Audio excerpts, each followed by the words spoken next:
오늘 저는 여러분과 함께 가인의 제사와 아벨의 제사라는 제목으로 말씀을 나누겠습니다. 여러분, 응접실 카페트가 더러워지면 임시로 다른 천으로 덮어서 가릴 수가 있습니다. 그러나 문제를 해결하려면 카페트 전부를 씻어야지 일부분을 가려 놓아서 문제가 해결되지 않습니다. 아담이 지은 죄는 사망의 죄입니다. 죄의 값은 사망이기 때문에 사망의 죄를 지었는데, 아담이 일시적으로 그 죄를 짐승의 피로서 덮을 수는 있으나 영원히는 그 피를 가지고서는 덮을 수가 없는 것입니다. 항구적인 해법은 안 되는 것입니다. 죄악은 임시로 덮는 것도 죄의 값은 사망이기 때문에 짐승의 피로서 덮어야 되는 것입니다. 죄 지은 것은 죽어야 죄값을 청산합니다. 사람이 죽는 대신에 임시로 짐승을 잡아서 피를 흘려서 덮습니다. 왜냐하면 예수님께서 아담과 하와를 에덴에서 쫓겨냈을 때 벌거벗은 채로 내쫓아내지 않으시고 짐승을 잡아서 가죽옷을 만들어 입혔는데, 짐승을 잡고 나니까 피를 쏟아야 되지 않습니까? 피 흘림이 없이 가죽을 어떻게 벗깁니까? 피를 흘리고 임시로 가죽옷을 만들어서 입혀준 것입니다. 오늘날 또 하나님께서 우리를 임시로 죄에서 가리움을 받아 하나님 앞에 나올 수 있게 하기 위해서는 짐승의 피를 흘려야만 되었던 것입니다. 그렇기 때문에 가인은 농산물을 가지고 제사를 지냈는데 하나님은 그것을 받아들이지 않았습니다. 농산물로서는 죄를 덮을 수가 없기 때문에 하나님께 나올 수가 없습니다. 아벨은 양의 새끼를 잡아서 피를 흘리고 기름을 태워서 하나님께 드림으로 하나님께 나올 수 있는 길을 열어주었습니다. 임시적이라도 죄를 덮어서 하나님 앞에 나올 수 있는 길을 열어주었기 때문인 것입니다. 하나님께서는 가인의 제사는 받아들이지 않으시고 아벨의 제사는 받아들인 것입니다. 죄의 값이 사망이기 때문에 그렇게 죄가 무섭습니다. 원래 죄의 근원은 사람이 아닙니다. 마귀입니다. 여러분, 이 세상에는 사람이 생기기 전에 천사들이 있었는데, 하나님은 천사장을 가브리엘, 미카엘, 루시퍼 세 천사장을 세우신 것입니다. 가브리엘은 기쁜 소식을 전하는 천사고, 그 다음 미카엘은 전쟁하는 천사고, 루시퍼는 찬양하는 천사입니다. 하나님 앞에 찬양을 드리는 천사인데, 이 루시퍼가 마음에 교만해졌습니다. 내가 하나님께 찬양을 드릴 것이 있냐? 하나님과 나도 이 코올이 될 수 있겠다. 하나님과 똑같이 앉아서 우주를 통제하고 천사들을 다스리는 자가 되겠다. 잘못된 생각을 가진 것입니다. 그래서 죄악이 거기에서 시작하는 것입니다.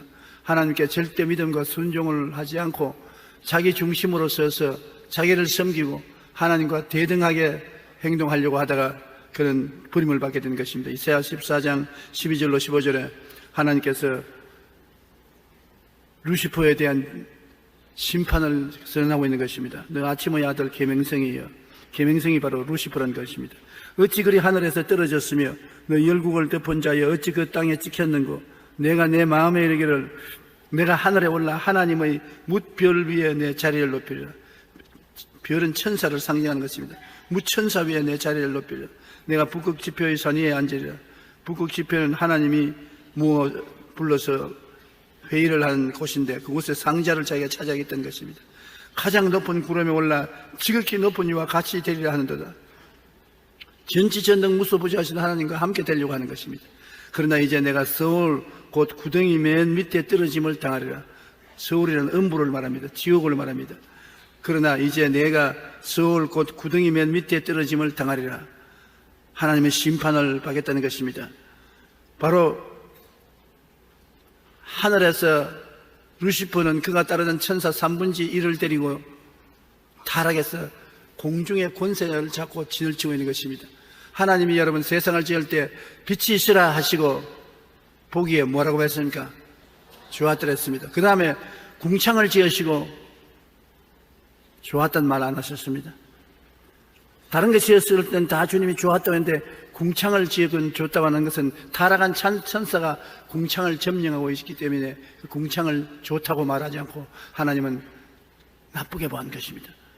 오늘날 또 반역의 허감의 왕국을 세운 공중 권세 잡은 원수 마귀는 공중에 진을 치고 자기 나라를 가지고서 하나님을 참수하고 인류의 고통을 가하고 있는 것입니다. 에베소 2장 2절에 그때 너희는 그 가운데 행하여 이 세상 풍조를 따르고 공중의 권세 잡은 자를 따랐으니 곧 지금 불순종의 아들들 가운데서 역사하는 영이라. 공중의 권세를 잡고 거기에서 온 세상에 안 믿는 사람들을 손에 잡고 죄악을 짓도록 이끌어가고 있는 원수 마귀의 역사에 대해서 말하고 있는 것입니다.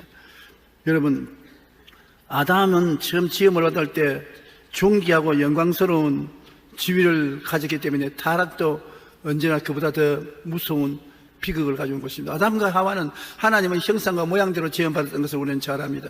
왜 하나님이 구태여 아담을 꼭 하나님 형상과 모양대로 지었나요? 여러분 형상과 모양을 어디에서 봅니까? 그걸 보면 내 형상과 내 모양이 저렇구나 알 수 있지요. 하나님을 누구에 봅니까? 여러분을 보면은 하나님이 저게 내 형상과 내 모양이구나. 그만큼 여러분은 하나님을 닮은 사람입니다. 하나님의 형상과 모양을 닮은 것입니다. 왜 하나님께서 여러분을 천사처럼 만들지 않았나요? 왜 동물처럼 만들지 않았나요? 왜 다른 것과 같이 만들지 않고 하나님의 형상과 모양대로 만드느냐? 하나님은 사랑이시기 때문에 하나님은 사랑할 대상으로 여러분을 만들으신 것입니다.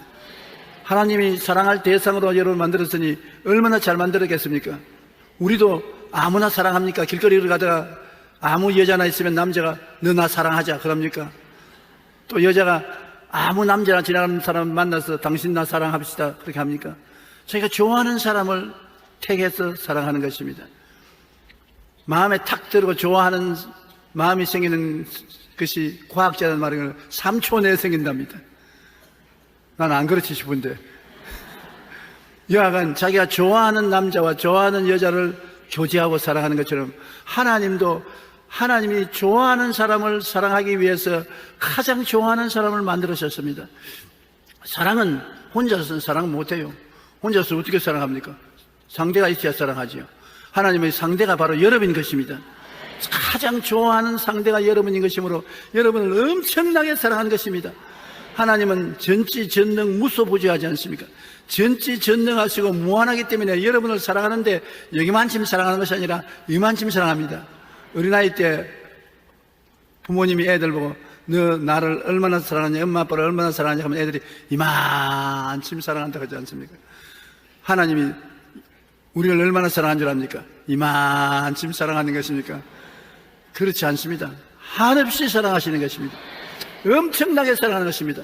하나님은 영원한 하나님이시기 때문에 영원한 하나님이 자기의 사랑하는 대상으로 여러분을 만들어서 하나님의 형상과 모양대로 지었기 때문에 여러분의 영은 정말 영광스럽게 한이 없습니다. 그런 여러분이 하나님을 반역하고 타락했으니 그 반역과 타락에 대한 원한이 얼마나 깊습니까? 사랑해 주는 것만큼 반역하면은 반역에 대한 원한이 커진 것입니다. 사람이 하나님을 사랑해야 되고 순종해야 될 것인데 하나님을 반역하고 하나님을 거역했을 때 대가는 죽음인 것입니다. 죽음이라는 것은 영적으로 하나님과 분리된 것이고 육체는 흙이니 흙으로 돌아가는 것인 것입니다. 우리 사람은 하나님에 대한 절대 순종과 믿음으로 살아야 되겠는데 하나님이 선악과로서 시험해 보셨어요. 선악과를 먹는 날에는 죽으리라 했는데 먹으면 마귀를 따라가서 사망의 종이 되는 것이고 선악과를 거역하면 생명과를 따먹고 영원히 하나님과 사는 것입니다. 그런데 아담과 하와는 생명과를 따먹지 않냐고 사망의 세력을 가진 원수 마귀의 꾀임을 받아서 선악과를 따먹었습니다. 선악이라는 것은 여러분 뭐냐면 좋다 나쁘다는 말인 것입니다. 좋다 나쁘다를 내가 마음대로 결정하겠다는 것입니다. 하나님이 아무리 나쁘다 해도 내가 좋으면 내가 내 마음대로 합니다. 하나님이 아무리 좋다 해도 내가 나쁘면 난 안 따라갑니다. 좋다 나쁘다의 권리를 내가 가지는 것을 말하는 것입니다. 여러분 집안에서도 자녀들이 부모님들이 좋다는 것을 따라가야 되고 나쁘다는 것을 하지 말아야 가정이 평안한데 부모에게 반대해서 부모가 나쁘다는 것을 자기 좋은 대로 행하고 부모가 좋다는 데는 자기가 나쁘다고 안 하고 하면 가정에 불순종이 들어와서 분쟁이 생기는 것입니다.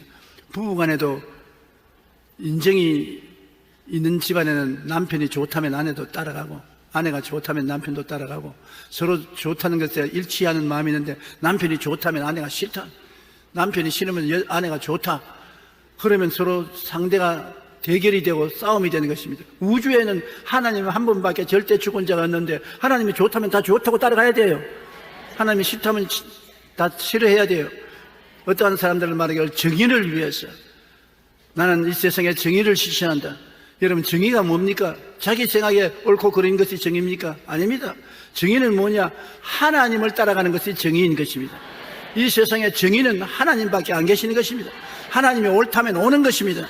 하나님이 나쁘다면 나쁜 것입니다. 사람 눈에 아무리 좋게 보여도 하나님이 좋지 않다 하면 좋지 않은 겁니다. 사람 눈에 아무리 나쁜 것 같아도 하나님이 좋다면 좋은 것입니다.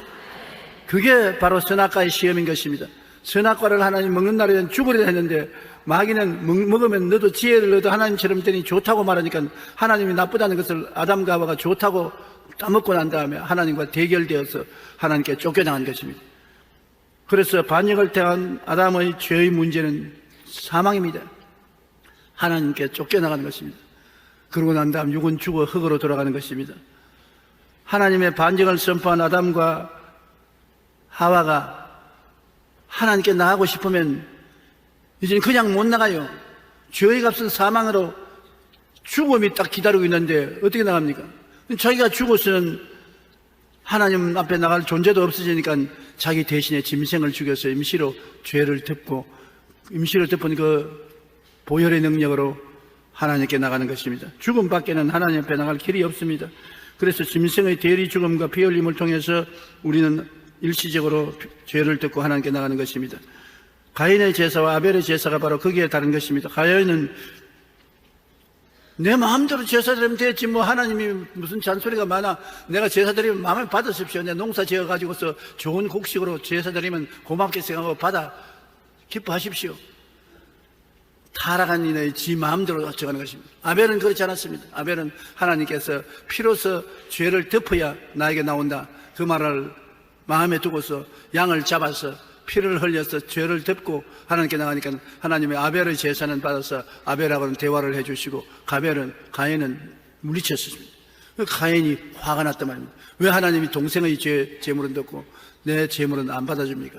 너는 너 중심으로 인생을 살고 네가 선악을 선택해서 살기 때문에 나와 관계가 없지 않느냐?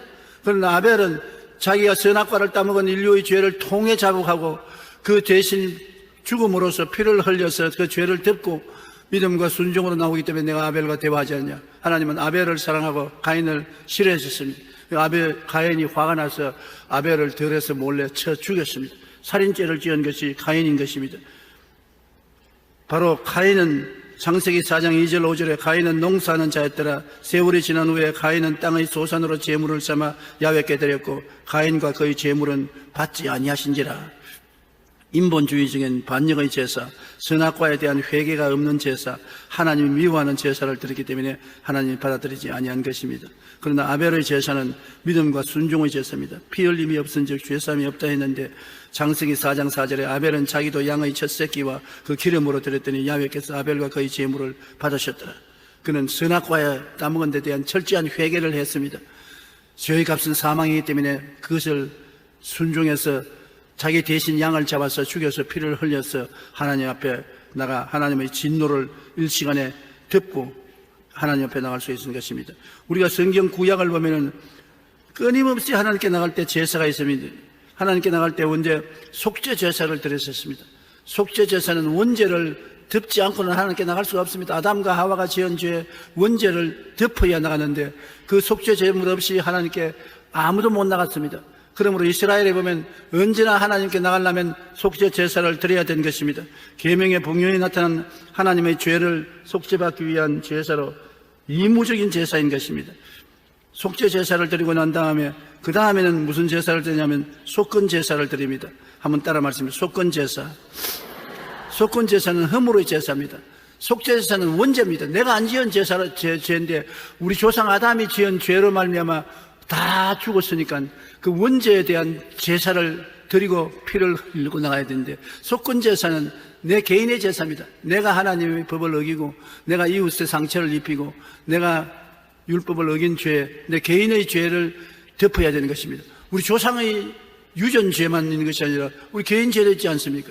여러분, 우리가 하나님께 나갈 때 우리가 원죄도 있지만 내 자범죄가 있지 않습니까? 속건 제사는 내 자범죄에 대한 제물을 또 드려야 되는 것입니다. 내 죄를 자백하고 자범죄 제사를 드려야 하나님께서 나가시는 것입니다. 그러고 난 다음에 기쁘고 좋은 일 하나님께 예배를 드리고 감사를 드릴 때 드리는 제사가 뭐냐면 번제입니다. 번제는 온전히 태워서 향기를 하나님께 드려서 하나님을 기쁘시게 하는 제사인 것입니다. 우리가 솔로몬이 산당에 가서 1천 제사를 드리고 난 다음에 하나님 계시를 받지 않습니까? 그 번제입니다. 하나님을 기쁘시게 하는 제물은 많이 드릴수록 좋았었습니다. 부자들은 100마리 짐승을 1000마리, 10,000마리도 드려도 좋은 것입니다. 이것은 하나님께 향기로운 제사로 드리는 것입니다.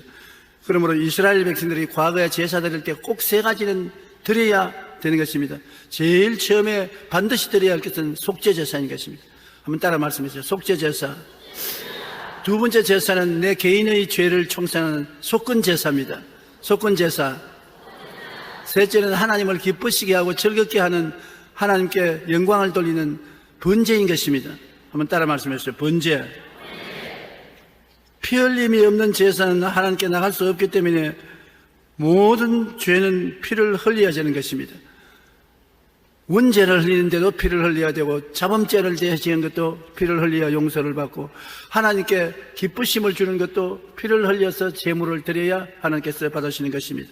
레위기 17장 11절에 육체의 생명은 피에 있음이라 내가 이 피를 너희에게 주어 제단에 뿌려 너희 생명을 위하여 속죄하게 하였나니 생명이 피에 있으므로 피가 죄를 속한다고 말한 것입니다. 그러나 그 많은 강수와 같은 짐승의 피도 인간의 죄악을 임시로 듣기는 하나 죄를 씻어버리는 없습니다. 카페트에 더러워졌는데 임시로 다른 것으로 덮어놓을 수는 있어도 그를 완전히 카페트를 빨지 않고는 카페트가 깨끗하게 안 해지는 것처럼 여러분의 인생을 완전히 예수님의 보혈로 씻기 전에는 일시적으로 짐승의 피로서 덮어놓는 것에 불과한 것입니다. 히브리서 10장 1절로 9절에 율법은 장차 올 좋은 일의 그림자일 뿐 참 형상이 아니므로 해마다 늘 드리는 같은 제사로 나오는 자들을 언제나 온전하게 할 수 없느니라. 그렇지 아니하면 섬기는 자들이 단번에 정결하게 되어 다시 죄를 깨닫는 일이 없으리니 어찌 제사 드리는 일을 그치지 아니하였으리요. 그러나 이 제사 드리는 해마다 죄를 기억하게 하는 것이 있나니 이는 황소와 염소의 피가 능히 죄를 없지하지 못함이라. 그러므로 주께서 세상에 임하실 때 이르시되 하나님이 제사와 예물을 원하지 아니하시고 오직 나를 위하여 한 몸을 예비하셨도다. 번제와 속죄는 기뻐하지 아니하시나니 이에 내가 말하기를 하나님이여 보시옵소서 두루마리 책에 나를 가리켜 기록한 것 같이 하나님의 뜻을 행하러 왔나이다 하시느니라. 예수님이 예언하신 말씀인 것입니다. 위에 말씀하시기를 주께서 제사와 예물과 번제와 속죄는 원하지도 아니하시고 기뻐하지도 아니하신다 하였고 이는 다 율법을 따라 드리는 것이라. 그 위에 말씀하시기를 보시옵소서 내가 하나님의 뜻을 행하러 왔나이다 하셨으니 그 첫째 것을 폐하시면 둘째 것을 세우리 하심이라. 율법하여서 드리는 속죄제, 속건제, 번제는 할 수 없이 일시적으로 사람들과 하나님이 교제하기 위해서 드리기 위해 흘린 피지 영원하지 못합니다. 그러므로 하나님은 그 제사를 원치 않습니다. 사람이 지은 죄를 짐승의 피로서 어떻게 청산할 수 있습니까? 사람의 죄는 사람이 씻어야 되는데 사람이 우리 죄를 위해서 죽어줄 만한 깨끗한 사람이 한 사람도 없습니다. 모든 사람이 다 죄를 지었으니 하나님의 영광에 이르지 못하는데 그래서 죄 없는 사람이 태어나야 되므로 하나님의 아들 예수님께서 육신으로 이 세상에 오게 된 것입니다. 주여 나를 위해서 한 몸을 예비하셨다고 성경은 말하는 것입니다. 우리 제물이 되기 위해서 오신 것입니다. 예수님은 오실 때부터 우리에게 무슨 훌륭한 선생이 되기 위해서 오신 목적이 아닙니다. 여러분에게 이 세상에 병이나 고쳐주고 귀신이나 쫓아내려고 오신 것이 아닙니다. 근본적인 목적은 우리에게 죄를 사하기 위한 제물이 되기 위해서 오신 것입니다. 예수님은 십자가에 죽기 위해서 이 세상에 오신 것입니다. 그러므로 얼마나 여러분 놀라운 은총인지 모릅니다. 주님께서 이 세상에 태어나신 것은 우리를 위한 제물이 되기 위해서 오셔서 하나님의 뜻을 통해서 제물이 되신 것입니다. 왜 하나님이 예수님을 십자가에 못 박게 하나요? 하나님은 여러분을 너무나 사랑했었습니다. 하나님의 형상과 모양은 여러분밖에 없습니다.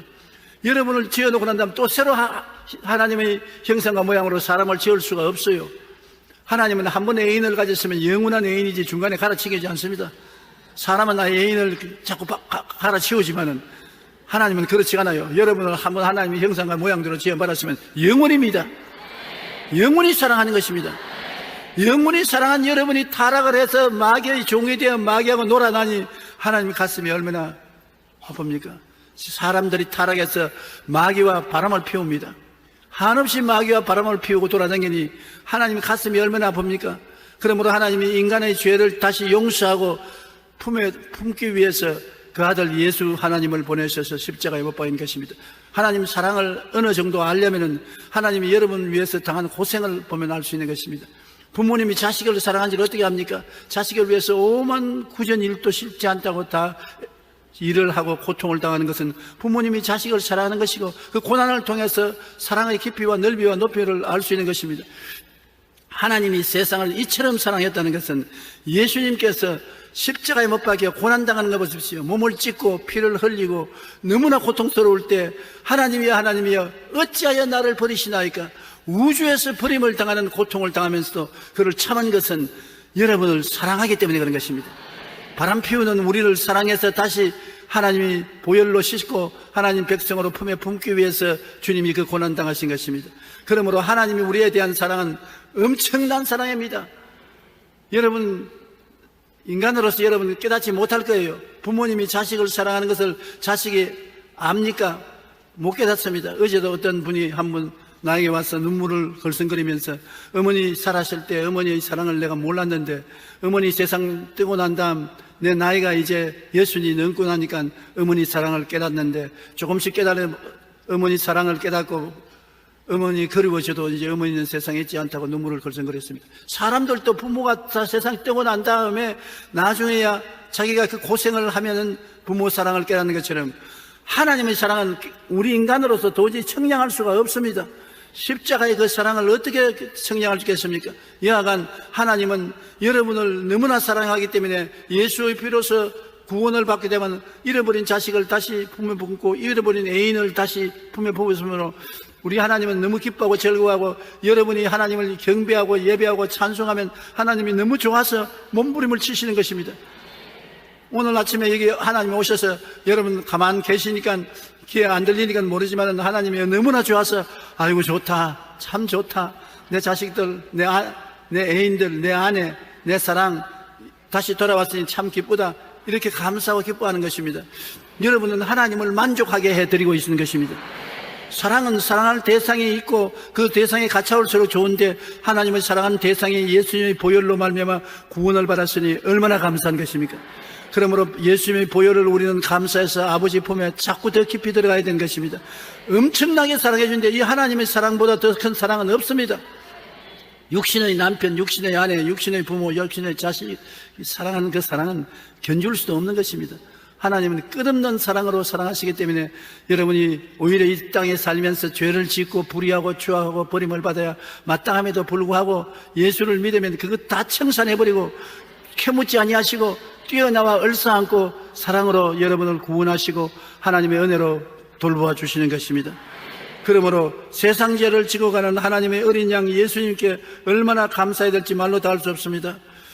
예수님은 아담의 그 모든 죄악을 다 청산하고 아버지께로 돌아오게 하는 길을 열어주신 것입니다. 로마서 5장 10절로 11절 우리 다 같이 한번 읽어보십시다. 곧 우리가 원수 되었을 때 그 아들의 죽으심으로 말미암아 하나님과 화목하게 되었은즉 화목하게 된 자로서 더욱 그의 살아나심으로 말미암아 구원을 받을 것이니라. 그뿐 아니라 이제 우리로 화목하게 하신 우리 주 예수 그리스도로 말미암아 하나님 안에서 또한 즐거워하느니라. 우리는 하나님 안에서 즐거워해야 돼요. 하나님도 여러분을 즐거워하는 것입니다. 탕자가 아버지께로 돌아올 때 뛰어나가서 좋은 옷을, 제일 좋은 옷을 입히고 신발을 신기고 가락지를 끼우고 살찐 송아지를 잡아라. 우리 먹고 즐기자. 예수 믿는 신앙은 먹고 즐기자는 말씀대로 하나님의 은혜를 받아 즐거워해야 되는 것입니다. 하나님이 우리 때문에 즐거워하시는데 우리도 하나님 때문에 즐거워해야 돼요. 예수 믿고 즐거워하지 않으면 안 됩니다. 슬픈 일이 너무 많아도 너무나 하나님은 이젠 즐거워하기 때문에 우리도 하나님 안에서 즐거워해야 되는 것입니다.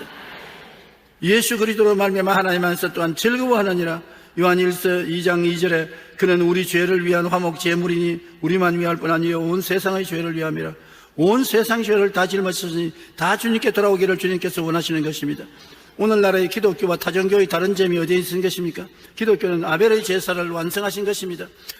짐승의 피를 흘려서 하나님께로 임시에 왔다 갔다 할 수 있는 것을 예수님이 대신해서 우리를 위하여 피를 흘려 영원히 우리를 구원하신 것입니다. 히브리서 11장 4절에 믿음으로 아벨은 가인보다 더 나은 제사를 하나님께 드림으로 의로운 자라 하시는 증거를 얻었으니 하나님이 그 예물에 대하여 증거하셨습니다. 그러나 타종교는 가인의 제사인 것입니다. 기독교 이외 다른 종교는 자기 마음대로 하나님께 나가고 자기 마음대로 구원받겠다고 하기 때문에 하나님께서는 그 제물을 받아들이지 않습니다. 히브리서 9장 22절에 피 흘림이 없은즉 사함이 없나니라. 피 흘림이 없이 오는 것은 가인의 제사입니다. 자기 마음대로 드리는 제사입니다. 하나님은 죄사함을 주지 않습니다. 사도행전 4장 12절에 다른 이로서는 구원받을 수 없나니 천하 사람 중에 구원받을 만한 다른 이름을 우리에게 주신 일이 없음이라 하였더라. 아벨의 피를 완성한 예수 그리스도의 이름 이외에 어떠한 이름도 우리 죄를 청산할 수 없습니다. 죄가 없는 자가 죄인을 대신해서 죄를 청산할 수 있는데 이 세상에 죄 없이 태어난 사람 한 사람도 없어요. 모든 사람이 죄를 지었었습니다. 예수님만이 죄 없이 이 세상에 태어나서 죄 없이 33년 동안 살다가 우리의 제물이 되어서 대신 십자가를 걸머지신 것입니다. 그리스도 이외에는 구원할 대속자가 없는 것입니다. 우리의 속죄 제물, 속건 제물, 번제물이 되셨습니다. 한번 따라 말씀해주세요. 예수님은 우리의 속죄 제물이 되시고 또 개인적으로 지은 속건 제물이 되시고 하나님을 기쁘시게 하는 속죄 번제물이 되셨다. 히브리서 10장 10절로 18절에 보면 이 뜻을 따라 그리스도의 몸을 단번에 들이심으로 말미암아 우리가 거룩함을 얻었노라. 십자가에서 한 번 들임으로 우리를 영원히 거룩하게 하신 것입니다. 제사장마다 매일 서서 섬기며 자주 같은 제사를 드리되 이 제사는 언제나 죄를 없게 하지 못하거니와 오직 그리스도는 죄를 위하여 한 영원한 제사를 드리고, 영원이라는 것은 무한한 과거와 무한한 미래를 합친 것이 영원인데 예수님의 한 번 제사는 우리의 영원한 과거의 죄를 다 청산했습니다. 여러분 지금까지 살아와서 영원히 사는 사람 아무도 없어요. 70년, 80년 살았죠. 그러나 그 죄는 아무것도 아니에요. 여러분 영원한 과거를 다 용서해 주시고 영원한 미래를 다 용서해 주시고 예수님의 죄의 용서의 보혈의 효과는 만점인 것입니다. 보혈의 효과가 얼마나 큰지 영원한 과거와 영원한 미래 다 청산해버리고 다 씻어버리고 마는 것입니다. 한 영원한 제사를 드리시고 하나님 우편에 앉으사 그 위에 자기 원수들을 자기 발등상에 되게 하기까지 기다린다. 이 세상이 끝나고 마귀가 지옥으로 던져버림을 당하고 새 하늘과 새 땅이 될 때까지 주님은 기다리신다는 것입니다. 그가 거룩하게 된 자들을 한 번의 제사로 영원히 온전케 하신다니라. 할렐루야. 한 번 제사로 여러분은 예수 믿으면 온전케 되었습니다. 나는 온전하지 못한데 아직도 거짓말도 하고 아직도 도둑질도 좀 하고 혹시 세상을 따라가기도 하고 이런데요, 그럼에도 불구하고 예수님의 보혈로 말미암아 하나님은 온전하다고 말한 것입니다. 하나님은 여러분 보실 때 안경을 끼고 보세요. 예수님 보혈의 안경을 끼고 보기 때문에 죄가 안 보이는 것입니다. 보혈의 안경을 벗으면 안 되지요. 주님은 영원히 그 보혈의 안경을 끼고 예수님을 믿는 여러분을 바라보시는 것입니다. 그러기 때문에 하나님이 여러분을 영원히 온전케 하셨으므로 성경이 와서 야 돌아서라, 아버지는 너를 온전히 보는데 네 사실 온전하지 못하지 않느냐? 그러면 회개하라, 깨끗이 해라. 성령이 우리를 변화시켜 주시는 것입니다. 하나님은 우리를 온전하다고 보시고 계신 것입니다. 온전히 의롭다고 하시고 온전히 거룩하다 하시고 영원히 온전하다고 보니까 성령이 그렇게 만들기 위해서 우리 속에서 계속해서 역사해 주시는 것입니다. 또한 성령이 우리에게 증언하시되 주께서 이르시되 그날 이후로는 그들과 맺는 언약이 것이라 하시고 내 법을 그들의 마음에 두고 그들의 생각에 기록하리라 하신 후에 그들의 죄와 그들의 불법을 내가 다시 기억지 아니하리라. 따라 말씀하셨어요. 그들의 죄와 그들의 불법을 내가 다시 기억하지 아니하리라. 주님이 여러분의 죄와 불법을 기억 안 하겠다. 하나님은 기억만 하는 하나님이 아니라 안 기억하는 것도 하나님의 것입니다. 하나님도 한 번 잊어버리면 영원히 잊어버려요. 여러분의 불법과 죄를 영원히 잊어버리고 다시 기억하지 않습니다. 우리는 사람들 보면 옛날을 짜고 따지지 않아요. 네 옛날에 어떻게 했지 저렇게 했지 따지는데, 하나님은 한번 여러분 예수 믿고 회개하고 나온 죄는 한번 용서했으면 잊어버립니다. 하나님, 그 과거에 내가 지은 죄를 용서해 주시고, 과거에 무엇이었지? 하나님이 모르십니까?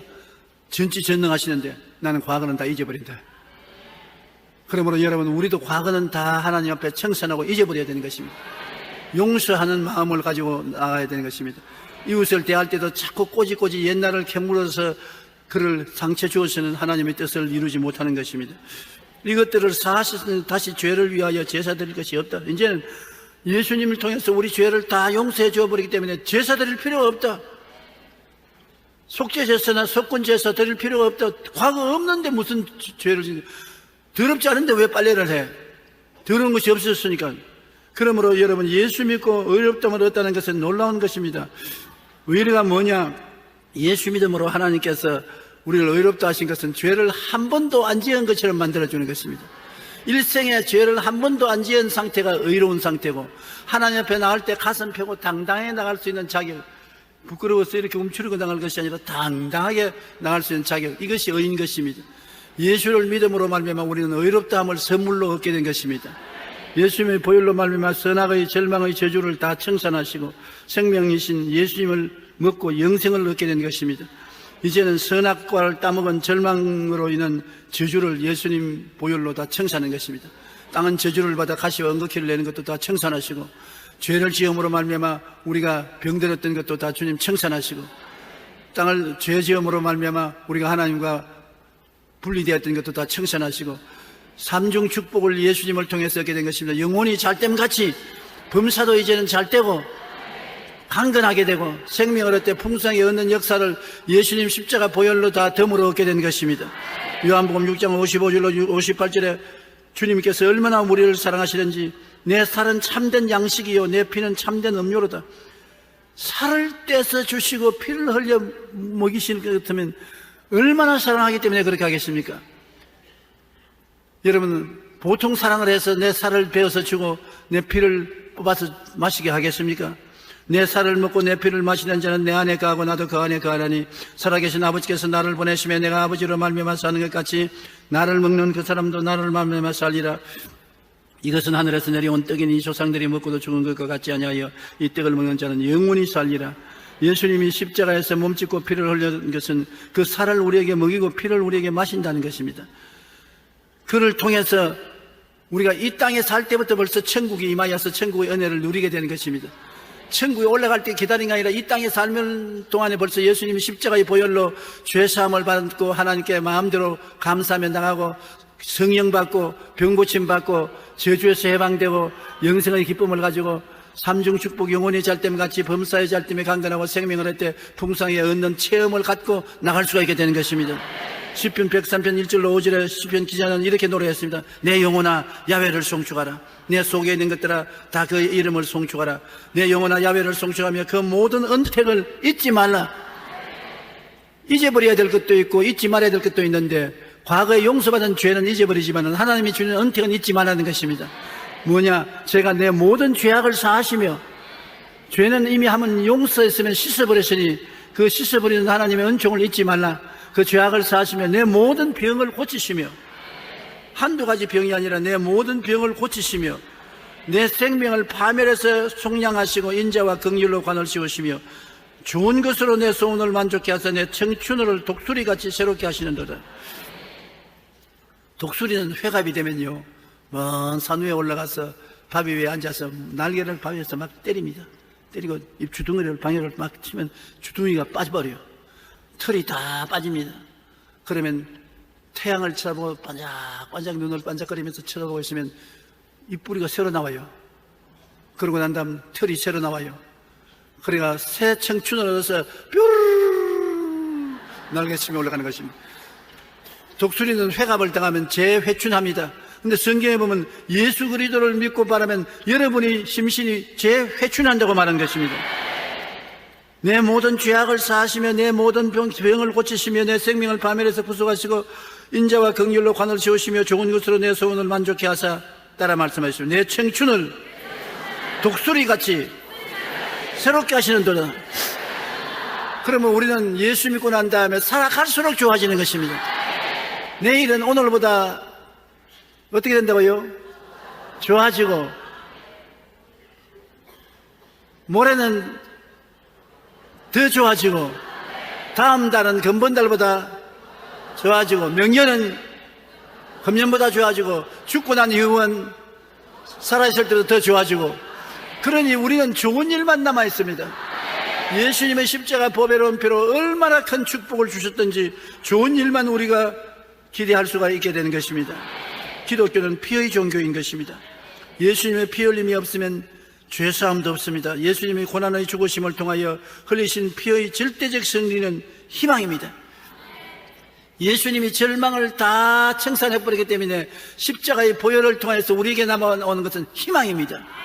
죄에서 자유를, 허물에서 씻음을, 병에서 고침을, 저주에서 해방을, 죽음에서 영생을 주시는 희망인 것입니다.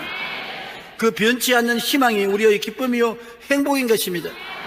예수 믿는 신앙 즉 희망, 예수 안 믿는 것은 절망 즉 죽음인 것입니다. 우리는 희망찬 꿈을 가지고서 살아갈 수 있게 된 것을 감사하게 생각해야 되겠습니다. 어릴 때 생각이 지금 가끔 가다가 저는 납니다.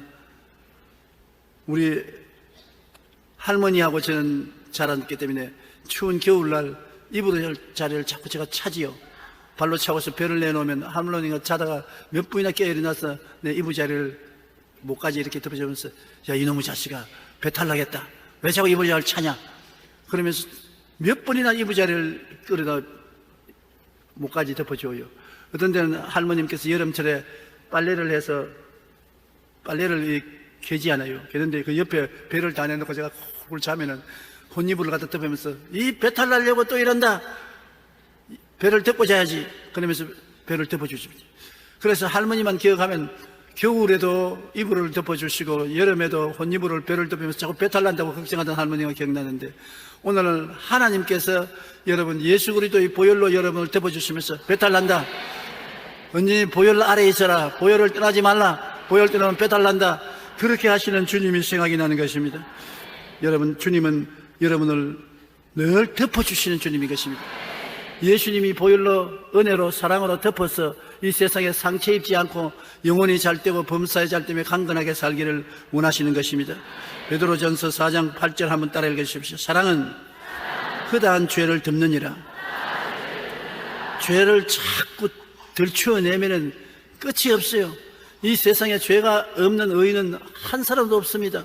나는 죄 없다고 하는 사람은 위선의 죄를 하나 더 짓은 것입니다. 그러므로 하나님이 십자가에서 대신 짊어져서 용서한 것은 여러분 우리를 다시 덜추어내면 하나님이 군의에 대한 도전입니다. 하나님 용서한 것이 완전치 못합니다. 내가 완전케 만들어야 되겠습니다. 하나님에 대한 도전에 불과한 것입니다. 하나님이 의롭다고 했었으면 그대로 받아들여야 되는 것입니다. 내가 보기에 의롭지 않아도 이 세상의 정의는 하나님이 하시는 것이 정의지 사람이 행하는 것이 정의가 아닙니다. 우리가 그 단단히 알아야 되는 것입니다. 나는 내가 보기에 상당히 정의롭고 하나님 용서하고 사랑하는 것이 정의롭지 않다고 생각하지만 그것은 잘못된 것입니다. 우주의 정의는 한 분밖에 안 계십니다. 하나님만이 정의가 되시는 것입니다. 하나님은 세상을 사랑하사 우리의 죄와 허물을 덮으시기 위해 독생자 예수님을 보내셨습니다. 세상 죄를 지고 가는 하나님의 어린 양 예수님 십자가 대속의 사랑으로 우리의 죄를 덮으시고 청산하시기 위해 얼마나 고난당하신 것을 기억해야 되는 것입니다. 기독교를 피의 종교라고 하는 이유는 예수 그리스도의 보혈의 능력으로 우리와 하나님과 사이가 온전하게 이루어졌기 때문인 것입니다. 피의 종교, 예수 그리스도 보혈의 종교인 것입니다. 첫째로 예수님은 우리 죄를 사하시기 위해 십자가에 달려 돌아가심으로 우리 죄를 사함받고 구원을 받을 수 있는 것입니다. 둘째로 그리스도의 보혈로 하나님과 원수되었던 우리를 화목하게 하시고 화평을 누리게 하시는 것입니다.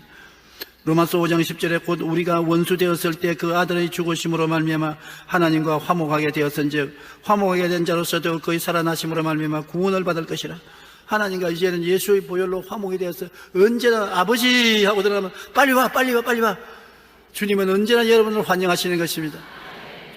마음을 치료하시고 생활을 고쳐주시고 육체를 치료하시고 여러분의 짐을 져주시는 우리 아버지이신 것입니다.